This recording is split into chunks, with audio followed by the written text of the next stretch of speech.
Why Charles wasn't happy with the birth of Prince Harry. Diana had to hide Harry's gender from Charles. Charles made a cruel comment after he was born. He also fought with his mother-in-law at Harry's christening. Can Harry still be holding a grudge against his father? Let's find out. Prince Henry Charles Albert David was born in 1984. It was Prince Charles who decided to name his second son after himself. Princess Diana revealed, "I chose William and Harry, but Charles did the rest." She also said that he had wanted to name the boy Arthur, but Diana rejected the name because it sounded too old-fashioned. When Charles saw Harry, his first comment was, "Oh God, it's a boy." He'd always wanted a girl, so Diana had kept the baby's gender secret. Charles also seemed to take issue with Harry's hair. "And he's even got red hair," he remarked. Lady Di was extremely hurt and offended by this remark. Perhaps it was because her siblings also had red hair. Things took a turn for the worse.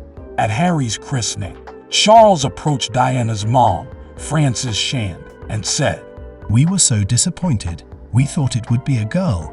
Lady Di later recalled, Mummy snapped his head off, saying, "You should realize how lucky you are to have a child that's normal." Charles was a remote father. He was always consumed by work. He also had trouble expressing his emotions, yet he always saw to his children's physical needs. One time, Charles built them a tree house at High Grove. He often took Harry and William hunting. Diana's parenting style stood in stark contrast. She didn't approve of this activity. She hated to see her sons photographed with guns in their hands.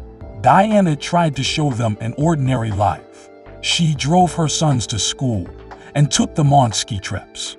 Harry recalled, "She never once allowed her unfaltering love for us to go unspoken or undemonstrated." Charles and Diana's separation was announced in 1992. It was hard on 8-year-old Harry. He felt like he and William never saw their mother or father enough.